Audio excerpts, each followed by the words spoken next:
जय हिंद प्यारे साथियों, कैसे हो आप सब। बिल्कुल मस्त होंगे, स्वस्थ होंगे और अपने अपने काम में ज़बरदस्त तरीके से व्यस्त होंगे। Unique study with Ajay YouTube channel पर आप सभी का बहुत बहुत स्वागत है। आज 23 जून 2023 है। कल 22 जून को यूजीसी नेट के सभी शिफ्ट्स के पेपर कंप्लीट हो चुके हैं।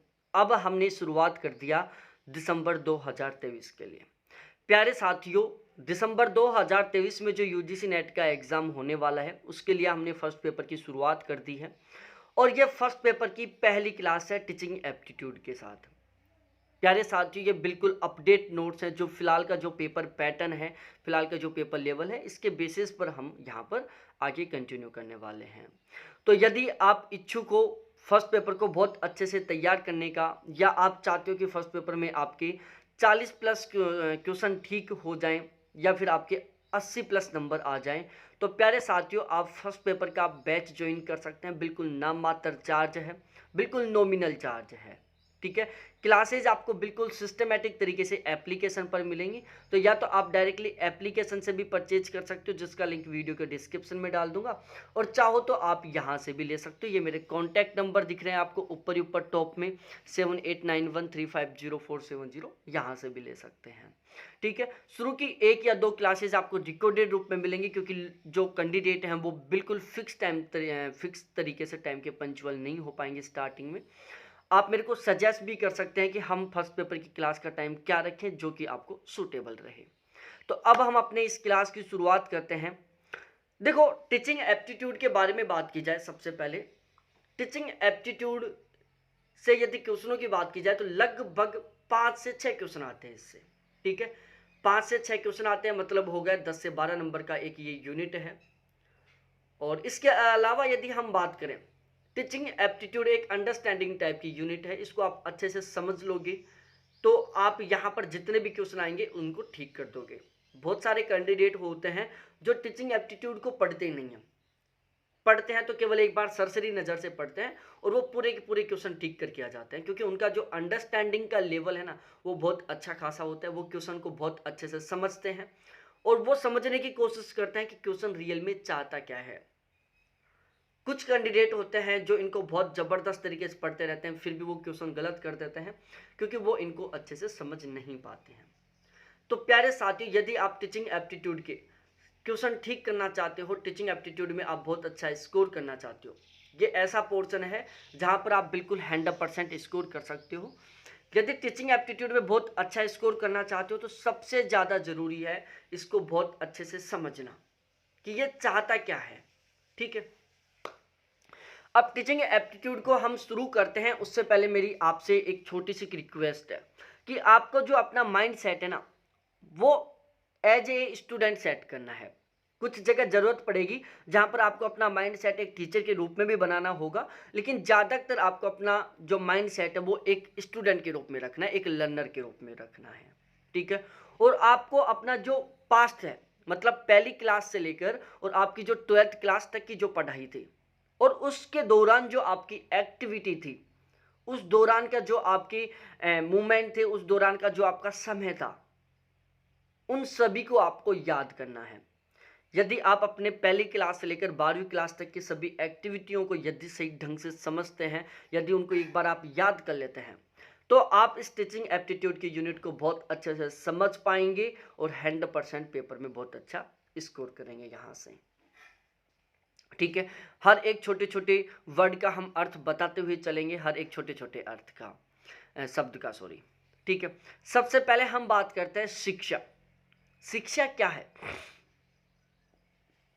प्यारे साथियों? जो शिक्षा शब्द है ना, वो संस्कृत भाषा के शिक्ष शब्द से बना हुआ है। एक संस्कृत भाषा का था शिक्ष शब्द। कौन सा था? शिक्ष शब्द। और इस शिक्ष शब्द से प्यारे साथियों शिक्षा शब्द की उत्पत्ति हुई है। तो शिक्षा शब्द की उत्पत्ति एक संस्कृत भाषा के शिक्ष धातु से हुई है। यदि हम शिक्षा का संधि विच्छेद करते हैं तो इसमें बनता है प्यारे साथियों, शिक्ष तो धातु है और ए प्रत्यय है। यदि ये दोनों जुड़ते हैं तो इससे क्या बनता है? शिक्षा बनता है। इतना समझ में आ गया? अब हम थोड़ा आगे चलते हैं। शिक्ष का अर्थ क्या है भाई? जो शिक्षा शब्द है वो संस्कृत भाषा के सिक्स धातु से मिलकर बना हुआ है। तो ये जो संस्कृत भाषा का जो सिक्स शब्द है ना, इसका मतलब क्या है? तो जो सिक्स शब्द है इसका अर्थ है प्यारे साथियों सीखना या सिखाना। भाई जो शिक्षण प्रक्रिया होती है, मैं फिलहाल में शिक्षण कर रहा हूँ, आप भी फिलहाल में शिक्षण कर रहे हो, लेकिन दोनों में फिलहाल में अंतर क्या है? मैं यहाँ पर एज ए एजुकेटर काम कर रहा हूँ, आपको सिखाने वाले के तौर पर काम कर रहा हूँ, और आप यहाँ पर सीखने के तौर पर काम कर रहे हो, लेकिन हम दोनों क्या कर रहे हैं? शिक्षण कर रहे हैं। तो जो शिक्ष है उसका अर्थ क्या है प्यारे साथियों? सिखाना भी है और सीखना भी है। शिक्षा का अर्थ सीखने सिखाने की प्रक्रिया है। जो सीखने सिखाने की प्रक्रिया उसे ही हम शिक्षा कहते हैं। अब कुछ लोगों को दिमाग में आया होगा कि जो अब हम फिलहाल कर रहे हैं यही शिक्षा है। प्यारे साथियों यही नहीं है शिक्षा। जो शिक्षा है ना, इसका जो एरिया है वो बिल्कुल बहुत ही विस्तृत है, बहुत ही लंबा चौड़ा है। आप रास्ते में जा रहे हो उस टाइम भी आप बहुत कुछ सीख सकते हो, उस टाइम भी आप लोगों को बहुत कुछ सिखा सकते हो। सपोज डैट ये चौराहा है, ठीक है, यहाँ पर ट्रैफिक लाइट लगी हुई है और आप चल रहे हो, लोग इस रास्ते से यहाँ पर रेड बत्ती हो रही है जो आपको इंडिकेट कर रही है कि प्यारे साथियों रुक जाओ आप, लेकिन लोग रुक नहीं रहे हैं, लोग चल ही रहे हैं, उस लाल बत्ती के ऊपर फोकस नहीं कर रहे। आप आए और आप यहाँ पर रुक गए, तो बिल्कुल 100% है, आपको देखकर कुछ लोग भी रुक जाएंगे, वहीं पर उस लाल बत्ती पर रुक जाएंगे और धीरे धीरे धीरे सभी के सभी लोग लाल बत्ती पर रुक जाएंगे। जैसे हरी बत्ती होगी सभी के सभी चल जाएंगे। तो आपने एक ट्रैफिक लाइट के ऊपर भी लोगों को कुछ सिखाया है। या फिर हम सीखने का सीन ऐसे भी कर सकते हैं, भाई आपने तो सीखा है लेकिन लोगों ने तो यहाँ पर सीखा है ना कि ट्रैफिक लाइट पर रुकना है, जब लाल बत्ती हो रही हो तब रुकना है, ठीक है। या फिर आप चल रहे थे, कोई कैंडिडेट लाल बत्ती पर रुका नहीं और साइड से दूसरा साधन आया, उसका एक्सीडेंट हो गया, ठीक है। तो आपने सीख लिया कि यदि मैं रेड बत्ती पर नहीं रुकूंगा तो हो सकता है मेरा भी एक्सीडेंट हो जाए, इसलिए मैं इन फ्यूचर सदैव जो ट्रैफिक लाइट्स हैं उनको बहुत अच्छे से फॉलो करूंगा। समझ में आ गई? तो जो शिक्षा है वो विस्तृत तरीके से है, आपके जन्म से लेकर और आप जिस दिन मरोगे ना तब तक हर एक मोमेंट में हम कुछ ना कुछ नया सीखते रहते हैं और कुछ ना कुछ नए लोग सिखाते रहते हैं, ठीक है। शिक्षा को इंग्लिश में एजुकेशन बोलते हैं, आप सब जानते हैं। अब हम एजुकेशन के बारे में भी पढ़ लेते हैं। एजुकेशन शब्द की उत्पत्ति लैटिन भाषा के एजुकेटम शब्द से हुई है।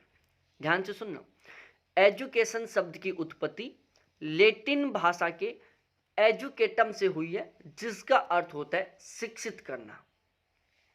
एजुकेशन शब्द की जो उत्पत्ति है वो लैटिन भाषा के एजुकेटम शब्द से हुई है, जिसका मतलब होता है शिक्षित करना। तो यदि हम हिंदी में बात करें तो शिक्षा शब्द की उत्पत्ति संस्कृत भाषा के शिक्ष धातु से हुई है, शिक्ष शब्द से हुई है, जिसका मतलब होता है सीखना या सिखाना। यदि हम इंग्लिश में बात करें तो जो एजुकेशन शब्द है वो लैटिन भाषा के एजुकेटम शब्द से बना हुआ, जिसका मतलब है शिक्षित करना।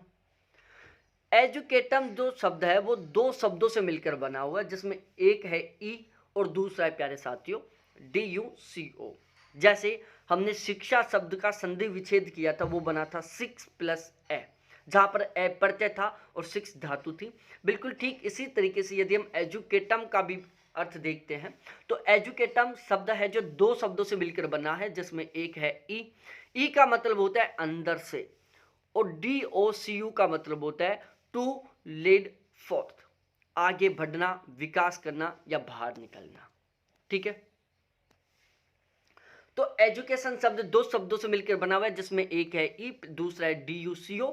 ई का मतलब है अंदर से, DUCO का मतलब है टू लीड फोर्थ, मतलब आगे की ओर बढ़ना, विकास करना या बाहर निकलना, ठीक है। तो अब आप समझ गए होंगे, ई बता रहा है अंदर से, DUCO बता रहा है बाहर निकलना, विकास करना, आगे बढ़ना, मतलब अंदर से आगे की ओर बढ़ना, अंदर से बाहर निकलना, मतलब अंधकार से उजाले की ओर जाना, अशिक्षित से शिक्षित की ओर जाना।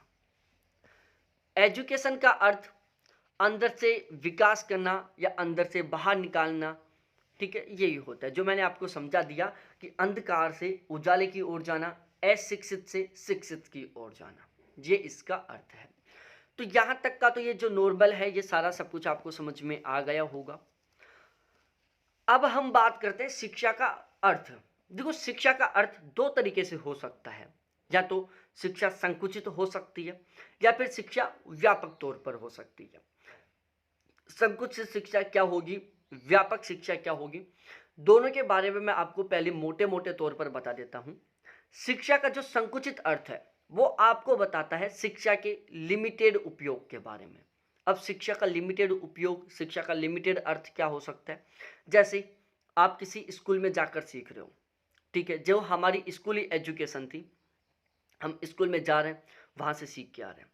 अब आप जो क्लास में सीख रहे हो, ये क्या है? शिक्षा का संकुचित अर्थ है कि हम एक क्लास के माध्यम से सीख रहे हैं। शिक्षा का व्यापक अर्थ, शिक्षा का व्यापक अर्थ हमें बताता है कि हम जिस दिन जन्म लेते हैं तब से लेकर और जिस दिन मरते हैं तब तक हम कुछ ना कुछ तो नया सीखते ही रहते हैं। भाई, जब हम जन्म लिए तब हमने सबसे पहले सांस लेना सीखा, ठीक, उसके बाद फीडिंग करना सीखा, फिर उसके बाद हमने मूवमेंट करना सीखा, फिर उसके बाद हमने धीरे धीरे बोलना सीखा, लोगों को पहचानना सीखा, और जब हम मरते हैं उस टाइम भी हम सीखते रहते हैं। भाई, जो आदमी जिस टाइम मरता है ना, उस टाइम वो सबसे बड़ी सीख लेता है कि बहुत कुछ किया लाइफ में, लेकिन आखिर में मिला क्या? वही मौत। ठीक है, अच्छे कर्म करोगे लोग याद करेंगे, पहचान बनेगी आपकी, खराब कर्म करोगे मतलब लोग भूल जाएंगे। तो लास्ट में आदमी जब मरता है ना, उस टाइम ये सीखता है कि यार काश मैं अच्छा कर्म किया होता तो आज मैं एक बहुत ही अच्छी उपलब्धि के साथ जाता। हाँ, जो लोग अच्छे कर्म किए होते हैं वो बहुत खुशी खुशी के साथ जाते हैं कि मैंने बहुत अच्छे कर्म किए हैं, इसलिए मेरे को कोई दुख नहीं है। ठीक है, तो व्यापक अर्थ में होता है जिस दिन हम जन्म लेते हैं तब से मरने तक हम पूरे दिन भर कुछ ना कुछ तो सीखते ही रहते हैं। प्यारे साथियों, आप दीवार पर देख रहे हो, दीवार पर एक छिपकली है और वो किसी मच्छर को खाने के लिए बैठी हुई है और 5 मिनट से बैठी हुई, तो आप वहां से भी सीख सकते हो कि एक भोजन के लिए छिपकली ही 5 मिनट से बैठी हुई है। मछली बोल दिया, वो छिपकली है, वो छिपकली 5 मिनट से बैठी हुई है। तो हम शिक्षा का जो वाइड मीनिंग है और जो शॉर्ट मीनिंग है दोनों को हम पढ़ते हैं। शिक्षा का व्यापक अर्थ, शिक्षा जीवन पर्यंत चलने वाली प्रक्रिया है। सबसे महत्वपूर्ण बात, जो शिक्षा है वो पूरे जीवन भर चलने वाली एक प्रक्रिया है, जो जीवन के प्रत्येक अनुभव के द्वारा इसका विकास होता है। अर्थात व्यक्ति जन्म से मृत्यु तक अपने जीवन के हर पड़ाव में हमेशा कुछ ना कुछ सीखता रहता है, जिसमें व्यक्ति औपचारिक, अनौपचारिक और निरौपचारिक साधनों के द्वारा सीखता है। जीवन के प्रत्येक पहलू पर सीखा हुआ ज्ञान ही, प्यारे साथियों, व्यापक शिक्षा है। अब व्यापक शिक्षा का मतलब क्या है? मतलब व्यापक शिक्षा का जो एरिया है ना, वो अनलिमिटेड है। क्या है? बिल्कुल अनलिमिटेड है, जिसमें आप कहीं से भी कुछ भी कभी भी सीख सकते हो। हम अपने जन्म से लेकर और अपनी मृत्यु तक पूरे दिन में जो भी सीखते रहते हैं वो सब कुछ किस में शामिल होता है? शिक्षा का व्यापक अर्थ में शामिल रहता है। जो शिक्षा का व्यापक है, जो व्यापक शिक्षा है, वो हम औपचारिक साधनों, अनौपचारिक साधनों और निरौपचारिक साधनों, इन तीनों के माध्यम से प्राप्त करते हैं। तो व्यापक शिक्षा का संबंध किस किस से होता है प्यारे साथियों? औपचारिक शिक्षा से भी होता है, अनौपचारिक शिक्षा से भी होता है और निरौपचारिक शिक्षा से भी होता है। जो शिक्षा के औपचारिक साधन है, जो अनौपचारिक साधन है और जो निरौपचारिक साधन, ये तीनों के तीनों किससे मिले जुले हुए हैं? व्यापक शिक्षा से जुड़े हुए हैं। दूसरा आता है नैरो मीनिंग ऑफ एजुकेशन, शिक्षा का संकुचित अर्थ। शिक्षा का संकुचित अर्थ एक लिमिटेड एजुकेशन को बता रहा है कि जहां पर आप एक निश्चित स्थान पर एक निश्चित समय पर बैठकर शिक्षा ग्रहण कर रहे हो। जैसे हम स्कूलों में जो शिक्षा ग्रहण करते हैं, हम कॉलेज में जो शिक्षा ग्रहण करते हैं, या जैसे फिलहाल में आप जो शिक्षा ग्रहण कर रहे हो, यहाँ पर क्या फिक्स 10:30 का टाइम है, 1 घंटे की क्लास होगी, मैं एक इंसान हूँ, ठीक है, आप सामने दूसरे इंसान बैठे हो, हम आपस में मिलकर एक दूसरे से सीख रहे हैं, एक दूसरे को सिखा रहे हैं। तो ये क्या है? हमारी संकुचित है। इसमें जो सिलेबस है ना, वो भी बिल्कुल लिमिटेड है। जैसे आप टीचिंग एप्टीट्यूड के लिए या नेट के फर्स्ट पेपर के लिए हमारा बैच लिए हुए हो, तो आप केवल नेट के फर्स्ट पेपर के लिए हमारे साथ पढ़ोगे, तो आपको केवल नेट के फर्स्ट पेपर का जो सिलेबस है ना, उसी का ही ज्ञान मिलेगा। तो जो शिक्षा का संकुचित अर्थ होता है, इसका एक निश्चित सिलेबस होता है, इसके द्वारा एक निश्चित ज्ञान मिलता है। लेकिन वहीं यदि हम बात करें शिक्षा का व्यापक अर्थ, तो प्यारे साथियों, शिक्षा का जो व्यापक अर्थ होता है ना, उसका सिलेबस बिल्कुल अनलिमिटेड होता है। उसका कहीं कोई निश्चित सिलेबस नहीं होता, ठीक है। वो कोई एक निश्चित एजुकेशन प्लेटफॉर्म से नहीं मिलता, वो कहीं पर भी मिल सकता है। आप सो रहे हो और उससे भी आपको कुछ ना कुछ सीखने को मिल सकता है। तो जो शिक्षा का संकुचित अर्थ होता है उसमें एक निश्चित स्थान होता है, एक निश्चित समय होता है और एक निश्चित पाठ्यक्रम होता है। आज आप पहली क्लास में जाकर नहीं बैठ सकते क्योंकि वो आपका टाइम जा चुका। क्यों? क्योंकि वो संकुचित शिक्षा थी। तो संकुचित शिक्षा की 3 सबसे खास बात है। इसमें एक निश्चित स्थान होता है, एक निश्चित समय होता है, एक सुनियोजित ढंग होता है, ठीक है, एक निश्चित उद्देश्य होता है, ठीक है। इसके अलावा प्यारे साथियों एक निश्चित सिलेबस होता है और सीखने सिखाने वाले कैंडिडेट भी बिल्कुल निश्चित होते हैं। समझ में आ गया होगा। तो शिक्षा किसी समाज में निश्चित समय, निश्चित स्थान, सुनियोजित ढंग से चलने वाली स्वोद्देश्य सामाजिक प्रक्रिया। स्वोद्देश्य का मतलब है एक निश्चित उद्देश्य वाली सामाजिक प्रक्रिया है जिसमें मनुष्य की जन्मजात शक्तियों का विकास, उसके ज्ञान एवं कला कौशल में वृद्धि एवं व्यवहार में परिवर्तन किया जाता है, ठीक है।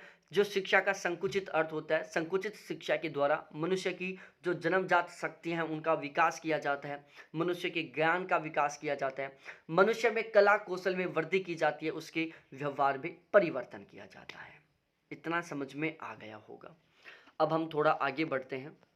हमारी शक्तियों के विकास एवं उन्नति के लिए चेतनापूर्वक किए गए सभी प्रयास, ठीक है। हमारी शक्तियों के विकास के लिए, हमारी शक्तियों की उन्नति के लिए जो चेतनापूर्वक किए गए प्रयास हैं वो सब कुछ प्यारे साथियों संकुचित शिक्षा में शामिल होते हैं। निश्चित समय, निश्चित स्थान, निश्चित व्यक्तियों के द्वारा दी जाने वाली शिक्षा को हम संकुचित शिक्षा कहते हैं। जैसे स्कूल में, कॉलेज में, कोचिंग में जो एजुकेशन मिलती है वो प्यारे साथियों किससे संबंधित है? संकुचित शिक्षा से संबंधित है। तो जो संकुचित शिक्षा का जो व्यापक अर्थ था और जो संकुचित अर्थ था, दोनों आपको बहुत अच्छे से समझ में आ गए होंगे। अब हम आगे की ओर कंटिन्यू करते हैं। एजुकेशन शब्द की उत्पत्ति लैटिन भाषा के 3 शब्दों से हुई है। जो एजुकेशन शब्द है ना, इसकी उत्पत्ति लैटिन भाषा के टोटल 3 शब्दों से हुई है, जिसमें एक है एजुकेटम शब्द जिसका अर्थ होता है अध्यापन क्रिया, दूसरा है एजुकेयर शब्द जिसका मतलब है पालन पोषण करना, और तीसरा है प्यारे साथियों एजुकेयर जिसका मतलब है प्रकटीकरण करना, ठीक है। इसके बारे में हमने जान लिया था, लेकिन ये भी आपको ध्यान रखना है, पेपर में यहाँ से भी बन सकता है। तो जो एजुकेशन शब्द है उसकी उत्पत्ति टोटल 3 शब्दों से हुई है। पहला एजुकेयर है, दूसरा एजुकेयर है, तीसरा एजुकेशन है, एजुकेटम है। एजुकेशन नहीं, एजुकेटम है। तो एजुकेटम, एजुकेयर, एजुकेयर, ये 3 ऐसे शब्द हैं जिनसे शिक्षा शब्द की उत्पत्ति हुई है। तीनों के तीनों शब्द हैं जो प्यारे साथियों लैटिन भाषा के शब्द हैं। इतना समझ में आ गया। अब हम बात करते हैं शिक्षा का दार्शनिक अर्थ। भाई शिक्षा का दार्शनिक अर्थ क्या है? दार्शनिकों की दृष्टि से शिक्षा मनुष्य जीवन के अंतिम उद्देश्य की प्राप्ति का साधन है। जो दार्शनिक है, जो धर्म है, जो धर्म ग्रंथ है, दार्शनिक का मतलब है यहाँ पर धर्म ग्रंथों से। आप कितने भी धर्म ग्रंथ पढ़ लो प्यारे साथियों, चाहे आप रामायण पढ़ लो, चाहे आप महाभारत पढ़ लो, चाहे आप गीता पुराण पढ़ लो, जब आप उनको पढ़ोगे ना तो आपको 100% वहां से यही सीखने का मिलेगा कि जो मनुष्य का जो जीवन है ना वो उसका बिल्कुल अंतिम उद्देश्य है और उसी को प्राप्त करने के लिए शिक्षा दी जाती है, शिक्षा की जाती है। तो जो शिक्षा का दार्शनिक अर्थ है वो बताता है कि दार्शनिकों की दृष्टि से शिक्षा मनुष्य जीवन के अंतिम उद्देश्य की प्राप्ति का उद्देश्य है। अब दर्शन के अनुसार, धर्मों के अनुसार मनुष्य के जीवन का अंतिम उद्देश्य क्या है? दर्शन के अनुसार, दार्शनिकों के अनुसार, धर्म के अनुसार, रामायण, महाभारत, कुरान, इसके अलावा प्यारे साथी जो हमारा गीता है, इन सभी के अकॉर्डिंग मनुष्य के जीवन का जो अंतिम उद्देश्य वो है एक बहुत ही अच्छे कर्म करके, एक बहुत ही अच्छे कर्म करके समाज की भलाई करके मोक्ष की प्राप्ति करना, ठीक है। यदि आप लाइफ में ऐसे कर्म करके मोक्ष की प्राप्ति कर रहे हो जिनसे लोगों का भलाई हुआ है, जिनसे लोगों का विकास हुआ है, जिनसे लोगों को अच्छी खासी हेल्प मिली है, जिससे किसी अन्य कैंडिडेटों को नुकसान नहीं हुआ, और फिर यदि आपकी मृत्यु होती है तो आपकी मोक्ष की प्राप्ति होती है, तो ये आपकी ने अच्छी शिक्षा ली थी। तो जो धर्म दर्शन ग्रंथ हैं इनके अनुसार शिक्षा मनुष्य जीवन के अंतिम उद्देश्यों को प्राप्त करने का साधन है। मनुष्य जीवन का अंतिम उद्देश्य होता है एक बहुत ही अच्छे तरीके से, बहुत ही अच्छे क्रम करके मोक्ष की प्राप्ति करना। ठीक है भाई, एक इंसान वो मरता है जो बुरे कर्म करता है। आपने सुना होगा नर्क और स्वर्ग की कहानी, सुना होगा ना। जो लोग अच्छे कर्म करते हैं वो स्वर्ग में जाकर रहते हैं, और जो लोग बुरे कर्म करते हैं उनको नर्क भी नहीं मिलता। जब लड़ाइयाँ होती हैं तब नहीं बोलते कि तेरे को तो नर्क भी नहीं मिलेगा, तेरे को स्वर्ग मिलेगा। ठीक है, इस तरीके की कंट्रोवर्सी टाइप की बातें चलती हैं। तो वो स्वर्ग मिलना किसका सूचक है कि आपने बहुत अच्छे कर्म किए हैं, आपने बहुत अच्छे कर्म किए हैं, आपने लोगों का भलाई किया है तो आपको स्वर्ग मिलेगा। ठीक है, आपने लोगों की अच्छे कर्म नहीं किए, आपने लोगों को हानि पहुंचाया है, आपने लोगों को दुखी किया है तो आपको नर्क मिलेगा। तो ये क्या है, सभी के सभी आपने अच्छे कर्म किए, आपने अच्छे से तरीके से लोगों का विकास किया, लोगों की भलाई की आपने, तो आपने अच्छी शिक्षा ली। आपकी वजह से किसी दूसरे लोगों को नुकसान हो रहा है तो प्यारे साथियों सीधी सी बात है, आपने अच्छी शिक्षा नहीं ली। स्वामी विवेकानंद के अनुसार मनुष्य की अंतर्निहित पूर्णता को अभिव्यक्त करना ही शिक्षा है। स्वामी विवेकानंद के अनुसार मनुष्य की अंतर्निहित पूर्णता को अभिव्यक्त करना ही शिक्षा है। यह इनका स्टेटमेंट है स्वामी विवेकानंद का एजुकेशन को लेकर। तो इसको आप एज इट इज याद कर लेना क्योंकि यहां से क्वेश्चन बन सकता है। अब हम टाइप्स ऑफ एजुकेशन पढ़ते हैं, जिसमें मैंने आपको औपचारिक, अनौपचारिक और निरौपचारिक तीन के बारे में बताया था। सबसे पहले हम बात करते हैं औपचारिक शिक्षा क्या होती है। वह शिक्षा जो विद्यालय, महाविद्यालय, विश्वविद्यालय में चलती है औपचारिक शिक्षा कही जाती है। इस शिक्षा के उद्देश्य, पाठ्यचर्या, शिक्षण विधियां सभी निश्चित होते हैं। यह योजनाबद्ध होती है। यह शिक्षा व्यक्ति, समाज और राष्ट्र की आवश्यकताओं की पूर्ति करती है। यह व्यक्ति के ज्ञान कौशल का विकास करती है। ठीक है, तो आपको समझने की जरूरत है प्यारे साथियों। जो औपचारिक शिक्षा है वह शिक्षा जो विद्यालयों, महाविद्यालयों, विश्वविद्यालयों में चलती है। औपचारिक शिक्षा वो शिक्षा होती है जो स्कूलों में, कॉलेजों में और यूनिवर्सिटियों में चलती है, उसे हम औपचारिक शिक्षा कहते हैं, या कोचिंगों में चलती है। इस शिक्षा के उद्देश्य, पाठ्यचर्या मतलब सिलेबस, कोरिकुलम और शिक्षण विधियां सभी बिल्कुल फिक्स होते हैं। जो औपचारिक शिक्षा होता है उसका प्यारे साथियों एक निश्चित उद्देश्य होता है। जैसे आप फिलहाल में पढ़ रहे हो, तो आप क्यों पढ़ रहे हो? फर्स्ट पेपर में बहुत गजब का स्कोर करने के लिए। यहाँ पर हम एक निश्चित सिलेबस को पढ़ने वाले हैं, निश्चित शिक्षण विधियों के माध्यम से पढ़ने वाले हैं। यह हमारी क्या चल रही है? औपचारिक शिक्षा चल रही है। यह योजनाबद्ध तरीके से होती है, पूरी प्लानिंग के साथ होती है। जैसे हमने एक प्लानिंग शेयर की कि हम सबसे पहले टीचिंग एप्टीट्यूड को पढ़ेंगे, फिर रिसर्च एप्टीट्यूड को पढ़ेंगे, फिर कम्युनिकेशन को पढ़ेंगे, फिर लॉजिकल रीजनिंग को पढ़ेंगे। तो ये क्या थी? हमारी प्लानिंग थी। यह शिक्षा व्यक्ति, समाज और राष्ट्र की आवश्यकताओं की पूर्ति करती है। जो औपचारिक शिक्षा है प्यारे साथियों, ये व्यक्ति, समाज और राष्ट्र की आवश्यकताओं की पूर्ति करती है। यह व्यक्ति के ज्ञान और कौशल का विकास करती है। जो औपचारिक शिक्षा है यह व्यक्ति के ज्ञान या व्यक्ति के कौशल का विकास करती है।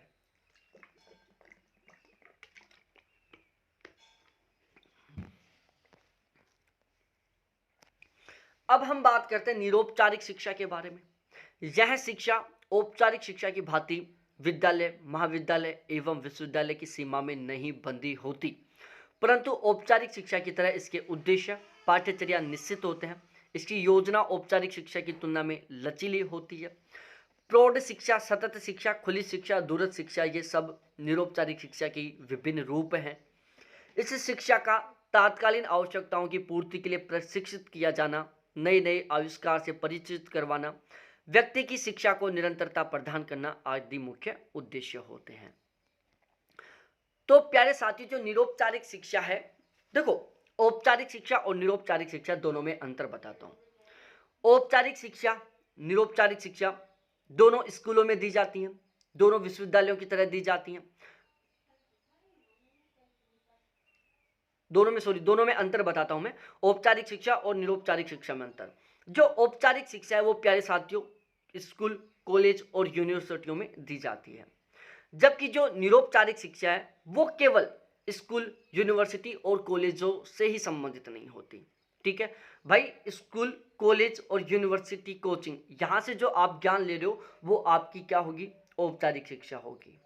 ठीक है। जो निरौपचारिक शिक्षा है वो स्कूल, कॉलेज, यूनिवर्सिटी, कोचिंग, इनके अलावा और कहीं से जो आप ज्ञान प्राप्त करते हो उसको भी शामिल करती है।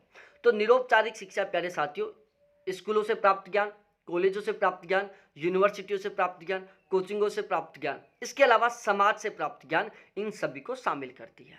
तो जो औपचारिक शिक्षा होती है वो केवल स्कूल, कॉलेज, यूनिवर्सिटी और कोचिंगों तक लिमिटेड होती है, जबकि जो निरौपचारिक शिक्षा है वो प्यारे साथियों स्कूल, कॉलेज और यूनिवर्सिटी, कोचिंगों तक ही नहीं बल्कि वो समाज तक भी शामिल होती है, समाज तक भी वो क्या करती है, इंक्लूड होती है। ठीक है। तो निरौपचारिक शिक्षा में प्यारे साथियों आप समाज के द्वारा, स्कूल से, कॉलेज से, यूनिवर्सिटी से, कोचिंग से या लोगों से जो सीख रहे हो वो निरौपचारिक शिक्षा में शामिल होता है। अब दोनों में समानता यह है कि औपचारिक शिक्षा की तरह निरौपचारिक शिक्षा का भी सिलेबस निश्चित होता है, उद्देश्य निश्चित होता है, योजना निश्चित होती है, लेकिन दोनों में फिर से एक थोड़ा सा अंतर है। जो औपचारिक शिक्षा होती है इसमें जो योजना होती है वो बहुत ही मजबूत होती है। ठीक है। औपचारिक शिक्षा में योजना को बहुत अच्छी तरीके से फॉलो किया जाता है, जबकि जो निरौपचारिक शिक्षा है प्यारे साथियों इसकी जो योजना होती है वो थोड़ी सी लचीली होती है औपचारिक शिक्षा की तुलना में। ठीक है। तो मैं एक बार दोबारा से दोनों का अंतर बता देता हूं प्यारे साथियों। औपचारिक शिक्षा स्कूल, कॉलेज, यूनिवर्सिटी, कोचिंगों तक लिमिटेड होती है, जबकि जो निरौपचारिक शिक्षा है वो स्कूल, कॉलेज, यूनिवर्सिटी, कोचिंग, समाज, लोग, इन सभी तक इंक्लूड रहती है। ठीक है। औपचारिक शिक्षा और निरौपचारिक शिक्षा में सबसे बड़ी समानता है कि दोनों का उद्देश्य निश्चित होता है, दोनों का प्यारे साथियों जो सिलेबस होता है वो निश्चित होता है। ठीक है। पाठ्यक्रम भी निश्चित होता है, पाठ्यचर्या भी निश्चित होता है, उद्देश्य भी निश्चित होता है। अब हम बात करते हैं वापस दोनों के बीच में अंतर। जो औपचारिक शिक्षा होती है वो कंप्लीटली प्लानिंग के अकॉर्डिंग होती है, उसमें जो योजना होती है वो बहुत ही मजबूत तरीके से होती है, जबकि जो निरौपचारिक शिक्षा है वो प्यारे साथियों उसकी जो योजना होती है वो क्या होती है, थोड़ी लचीली होती है। प्रौढ़ शिक्षा, सतत शिक्षा, खुली शिक्षा, दूरस्थ शिक्षा, ये सभी के सभी प्यारे साथियों किसके अंग हैं, निरौपचारिक शिक्षा के रूप हैं। प्रौढ़ शिक्षा है, सतत शिक्षा है, खुली शिक्षा है, दूरस्थ शिक्षा, ये निरौपचारिक शिक्षा से संबंधित है। इस शिक्षा का तात्कालीन आवश्यकताओं की पूर्ति के लिए प्रशिक्षित किया जाना, नए नए आविष्कार से परिचित करवाना, व्यक्ति की शिक्षा को निरंतरता प्रदान करना आदि मुख्य उद्देश्य होते हैं। जो निरौपचारिक शिक्षा होता है इसका प्यारे साथियों उद्देश्य होते हैं कि जो तात्कालीन आवश्यकताएं उनकी पूर्ति करने के लिए आपको ट्रेन करना, ठीक है, नए नए आविष्कार से आपको परिचित करवाना, व्यक्ति की शिक्षा को निरंतरता प्रदान करना, ये इसके उद्देश्य होते हैं। अब हम बात करते हैं अनौपचारिक शिक्षा के बारे में। इनफॉर्मल एजुकेशन क्या है प्यारे साथियों? जो औपचारिक शिक्षा है उससे जस्ट अपोजिट क्या होती है, अनौपचारिक शिक्षा होती है। औपचारिक शिक्षा में school, college, coaching, university fix थे, सिलेबस फिक्स था, योजना फिक्स थी, पाठ्यक्रम फिक्स था, उद्देश्य फिक्स था। जबकि जो अनौपचारिक शिक्षा होती है, जो इनफॉर्मल एजुकेशन होती है, उसमें प्यारे साथियों ना तो समय फिक्स होता, ना स्थान फिक्स होता, ना उद्देश्य फिक्स होता, ना पाठ्यचर्या फिक्स होती, ना पाठ्यक्रम फिक्स होता और ना ही एक निश्चित प्लानिंग होती। तो अनौपचारिक शिक्षा वह शिक्षा है जिसकी कोई योजना नहीं बनाई जाती। इस शिक्षा के उद्देश्य, पाठ्यक्रम, शिक्षण विधियां निश्चित नहीं होते। यह आकस्मिक रूप से सदैव चलने वाली प्रक्रिया है। यह जीवन पर्यंत चलने वाली शिक्षा है। मनुष्य जीवन पर इस शिक्षा का सर्वाधिक प्रभाव पड़ता है। बच्चे की प्राथमिक शिक्षा अनौपचारिक रूप से घर में रहकर ही दी जाती है। ठीक है प्यारे साथियों, जो हम समाज में आकस्मिक तरीके से जो सीखते रहते हैं, समाज से, लोगों से, हमारे इन्वायरमेंट से जो हम अचानक सीखते हैं ना, बिना किसी प्लानिंग के साथ, वो क्या है प्यारे साथियों, हमारी अनौपचारिक शिक्षा है। आप रास्ते में चल रहे थे, एक स्कूटी वाला आया, बहुत स्पीड से चला के लेके जा रहा था, वो अचानक गिर गया, तो आपने सीखा वहां से, प्यारे साथी यदि मैं बहुत तेज तरीके से गाड़ी चलाऊंगा तो मैं भी इसकी तरह गिर सकता हूं, इसलिए मेरे को सावधानी पूर्वक बाइक चलाना चाहिए। तो आपने क्या किया, आकस्मिक तरीके से सीखा, आपकी कोई प्लानिंग नहीं थी इस ज्ञान को सीखने की। ठीक है, इसका ना आपके पास कोई निश्चित उद्देश्य था, इसका ना आपके साथ प्यारे साथियों कोई निश्चित सिलेबस था, आपने केवल अचानक एक्सीडेंट हुआ और वहां से आपने ज्ञान सीख लिया, तो वो क्या था, आपका अनौपचारिक ज्ञान था। मतलब इस समाज से, इस इन्वायरमेंट से आकस्मिक तरीके से बिना किसी प्लानिंग के आप जो कुछ सीख रहे हो ना, वो सब कुछ प्यारे साथियों क्या होता है, अनौपचारिक शिक्षा होता है। यह बोतल सबसे पहले किसी ने तो आई होगी। अब आप कहीं गए और आपने एक ऐसी बोतल देखी, ठीक, ऐसी बोतल देखी, वो पानी पी रहा था। पानी पीने के लिए उसने बोतल उठाई और उसने इसको ऊपर किया। आपने सीख लिया कि यदि इस तरीके की मिल्टन की बोतल लेके आऊँगा तो इसमें ये जो कैप है ना, इसको बंद कर दूंगा तो पानी नहीं निकलेगा, इसको खोल लूँगा तो पानी आ जाएगा। तो ये भी आपने सीखा और ये ज्ञान सीखोगे, इसके लिए आपकी ना तो कोई प्लानिंग थी, ना कोई योजना थी, ना कोई सिलेबस था, ना कोई उद्देश्य था। ये तो केवल आपने अचानक सीख लिया और इसको आप किस में शामिल करोगे, अनौपचारिक शिक्षा में शामिल करोगे। ठीक है, तो औपचारिक शिक्षा के जस्ट अपोजिट होती है अनौपचारिक शिक्षा। औपचारिक शिक्षा में सब कुछ फिक्स होता है, जबकि अनौपचारिक शिक्षा में कोई भी चीज फिक्स नहीं होती। मनुष्य जीवन पर सबसे ज्यादा प्रभाव पड़ता है अनौपचारिक शिक्षा का, क्योंकि भाई हमारी जो एजुकेशन वो तो हमारी केवल लिमिटेड तरीके से काम आती है, जबकि जो हमारा अनौपचारिक ज्ञान है, जो हम समाज से सीखते हैं, जो हम अपने वातावरण से सीखते हैं, वो हमारे सबसे ज्यादा काम आता है। तो बस इतना ध्यान रखना है प्यारे साथियों कि मनुष्य जीवन के ऊपर सबसे ज्यादा प्रभाव अनौपचारिक शिक्षा डालती है। बच्चे की जो प्रथम शिक्षा होती है वो अनौपचारिक शिक्षा होती है, जो उसके घर से शुरुआत होती है उसकी। जब बच्चा पैदा होता है और जब वो 2-3 साल का हो जाता है, जब वो स्कूल जाने लायक हो जाता है ना, उससे पहले वो बच्चा बहुत सारे ज्ञान सीख लेता है प्यारे साथियों। वो बोलना सीख लेता है, वो चलना सीख लेता है, वो रेस्पेक्ट करना सीख लेता है। और ये जो कुछ उसने सीखा है वो सारा सब कुछ उसने कहाँ से सीखा है, अनौपचारिक शिक्षा से सीखा है। ठीक है, तो सारा सब कुछ आपको अच्छे से समझ में आ गया होगा। इन सभी को आपको बहुत अच्छे से तैयार करना है, याद करना है। भाई याद करने का कुछ नहीं था, केवल समझने का था। अब आप एक बार कमेंट सेक्शन में कमेंट करके बताना कि आज वाली जो हमारी ये क्लास थी वो आपको अच्छे से समझ में आई कि नहीं आई। प्लीज़ ये आप कमेंट सेक्शन में कमेंट करके ज़रूर बताना। बहुत बहुत धन्यवाद आप सभी को देखने के लिए। थैंक्स बाय मेरे प्यारे साथियों। फिर मिलते हैं हम कल वाली क्लास में पूरे मोटिवेशन के साथ, पूरे डेडिकेशन के साथ। यदि आप चाहते हो फर्स्ट पेपर में बहुत गजब का स्कोर करना, तो ये हमारे कॉन्टैक्ट नंबर है जिसके थ्रू आप हमारा पेड बैच ज्वाइन कर सकते हैं। एप्लीकेशन से आपको कंप्लीट सिलेबस मिलेगा, बहुत ही सिस्टमेटिक वे में, बहुत ही शानदार तरीके से। तो बहुत बहुत धन्यवाद आपको देखने के लिए। थैंक्स बाय मेरे प्यारे साथियों।